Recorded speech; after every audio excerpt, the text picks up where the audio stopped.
ជាតិនិយមបងប្អូនមិនមែនដើរទៅនិយាយប្រាប់គេក្តែងជាពិសេសបងប្អូនខាង social media ខាងបញ្ចេញតាម Facebook page អីខ្ញុំខ្មាស់គេបងប្អូនដើរទៅនិយាយដើម្បីបាន view បានអីប្រាប់គេថាជាតិនិយមខ្ញុំមិនប្រើរបស់អ្នកនេះខ្ញុំស្អប់របស់ខាងនេះខ្ញុំស្អប់ខាងនោះ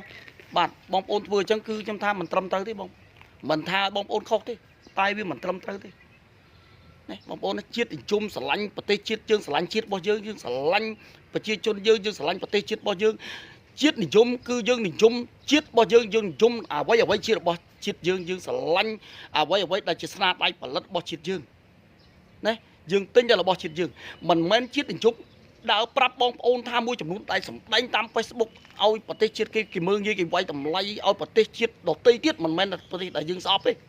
មិនមែនប្រទេសដែលយើងស្អប់ប្រទេសដទៃទៀតគេវាយប្រហារនៅលើប្រទេសយើងប្រជាជនយើងតែប្រជាជនយើងវាជាតិនិយមជ្រុលជាពិសេសអ្នកផ្សាយតាមព័ត៌មាន social media នឹងដើរអួតដើរសម្ដែងដើម្បី view ដើរប្រាប់គេសិតថាខ្ញុំស្អប់ប្រទេសនេះណាខ្ញុំស្អប់អារបស់ប្រទេសនេះណាខ្ញុំនឹងឯងធ្វើជាតិដើម្បីអត់មានធ្វើចឹងទេជាតិនិយមសម្ដែងចេញពីបេះដូងរបស់យើងបងប្អូនបេះដូងរបស់យើងខ្ញុំក៏មានជាតិនិយមដែរខ្ញុំអត់ទៅនិយាយប្រាប់គេខ្ញុំអត់ទៅស្អប់អ្នកហ្នឹងទេប្រជាជនដូចគ្នាកើតមកក្នុងមួយជាតិនៅក្នុងលើផែនដីតែមួយដូចគ្នាស្រឡាញ់គ្នាណារឿងគេស្អប់យើងគឺជារឿងរបស់គេតែរឿងចេញពីយើងគឺជារឿងរបស់យើងជាតិនិយមបានថាយើងនិយមប្រើរបស់យើងឥឡូវនេះបងប្អូនបដើឆាប់ភ្លេចប្រយ័ត្នឆាប់ភ្លេចខ្មែរយើងឆាប់ភ្លេចខ្មែរយើងឆាប់អភ័យបាទឆាប់ភ្លេចណាឥឡូវបដើចាប់ដើមប្រើរបស់គេទៀតហើយណែបងប្អូនណាបាទដើររបស់អ្នកចិត្តខាងទៀតហើយជាតិនិយមមកប្រើទេខ្ញុំវាយមកប្រើកុំឲ្យគេថាមកខ្មាស់គេចេញពីបេះដូងទៅអាហ្នឹងចេញពីបេះដូងពីទង្វើយើងធ្វើរាល់ថ្ងៃទៅយើងឆាប់ភ្លេចតែយើងឆាប់ភ្លេចហើយដល់អត់ធ្វើរាល់ថ្ងៃចេញពីបេះដូងយើងឆាប់ភ្លេចហើយឥឡូវឆាប់ភ្លេចបដើហើយមានបងប្អូនខ្លះបត់ឧត្តមកតិរបស់ខ្លួនឯងទៅយករបស់គេមកលក់ទៀតអាគេធ្វើទៅប៉ុណ្្នឹងចំពោះយើងទៅយករបស់គេមកលក់ទៀតតែខ្ញុំមិនហាមទេបើរបស់គេអត់មានបើយើងរបស់យើងអត់មានលក់ធ្វើមិនទៅអាហ្នឹងបើបងប្អូនរដ្ឋាភិបាលឬក៏មានចន្លោះចលៀតឲ្យបើកលក់បានខ្ញុំមិនដឹងទេប៉ុន្តែខ្ញុំឮតាមអ្នកដែលគេនិយាយតថាឥឡូវចាប់ដើមលក់ទៀតហើយរបស់ខ្មែរមានពេញរបស់ហ្នឹងរបស់ខ្មែរយើងមានយើងទិញរបស់ខ្មែរឲ្យដោតប្រាប់គេបើកទ្រូងក្លែងថាខ្ញុំស្រឡាញ់ជាតិខ្ញុំណាស់ខ្ញុំជាតិនិយមខ្ញុំជាតិរបស់ខ្ញុំណាស់តែនិយមអីបានមកផ្លែតទៅប្រើរបស់គេដែរខ្ញុំចង់និយាយថាប្រាប់បងប្អូនថាយើងកុំនិយាយកុំជេរបចោគេកុំស្អប់គេកុំពលិកាកុំមិនប្រើរបស់គេកុំខឹងរបស់គេកុំខឹងអត់មានបាច់ខឹងទេស្រឡាញ់ណាយើងស្រឡាញ់របស់គេចុះអត់បញ្ហា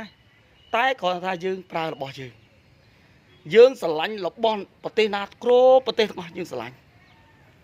តែយើងប្រើរបស់យើងមិនមែនយើងស្អប់របស់គេស្អប់អុយស្អប់តែយើងនៅតែប្រើរបស់គេទេខុសបងប្អូនខ្ញុំមិនដូចឬក៏មិនដូចបងប្អូនទេគាត់ថាខ្ញុំអត់ទៅនិយាយអីទាំងអស់ក្តៅអត់ទៅនិយាយប្រាប់គេបញ្ចេញប្រាប់គេទេតែបេះដូងមកខ្ញុំមើលទៅថាបើជាតិនិយមបើនិយមជាតិបើយើងស្រឡាញ់ជាតិយើងពិតប្រាកដប្រើប្រាស់របស់យើងដែលរបស់យើងមានយើងប្រើទៅតែបើរបស់យើងអត់យើងជៀសវាងមិនបានយើងត្រូវប្រើរបស់គេហើយទិញរបស់គេចុះបើរបស់យើងអត់មានផងតែបើយើងនិយមជាតិយើងផលិតប្រជាជាតិយើងប្រជាជនយើងផលិតបានប្រើប្រាស់របស់យើងហើយជាពិសេសខ្ញុំផ្ដាំទៅលើកូនអ្នកមានមួយចំនួនតូចទេមួយចំនួនកូនអ្នកមានកូនលោកអុកញ៉ាកូនលោកមន្ត្រីធំបាទសម្ញែងបាទប្រទេសជាតិកំពុងពិបាកសម្ញែងទិញរបស់ខ្មែរយើងមានណារបស់ខ្មែរយើងប្រើមិនកើតទេរបស់ខ្មែរយើងផលិតផលអន់ទេបាទនេះហ្នឹងជាតិនិយមបាទមួយចំនួនតូចចឹងនៅប្រើនៅអញ្ចឹងហើយនៅ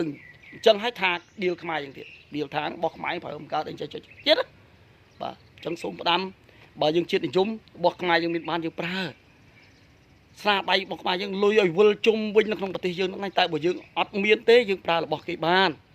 អាហ្នឹងណាយើងប្រើរបស់គេទៅហើយជាតិនិយមមិនមែនទៅជេរបចោមិនទៅនិយាយទៅស្អប់ពលិកាប្រទេសគេទេយើងទុកក្នុងបេះដូងរបស់យើងប្រើតែរបស់យើងទៅហើយប្រសិនបើចុងក្រោយបងប្អូនប្រសិនបើបងប្អូនណា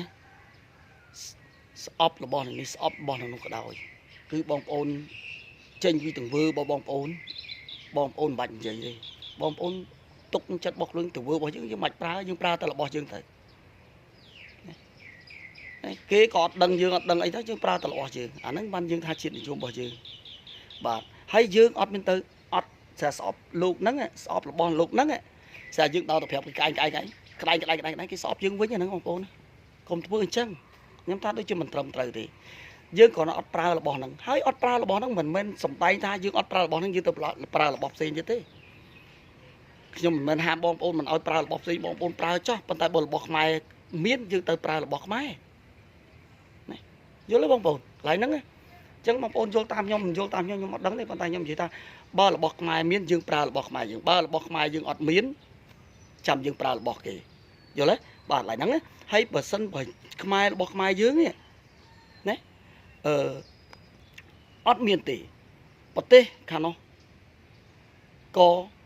អត់មានដែរឬក៏មានយើងទិញរបស់គេមិនអីទេព្រោះយើងរបស់យើងអត់ទាន់ផលិតបាន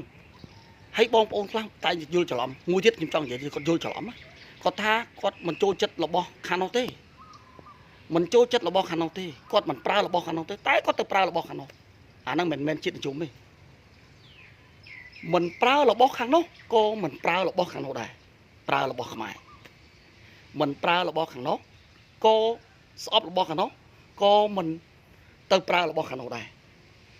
ប្រើរបស់ខ្មែរអត់មានទើបយើងប្រើរបស់គេបានអរគុណច្រើននេះគឺជាជាតិនិយមរបស់ខ្ញុំ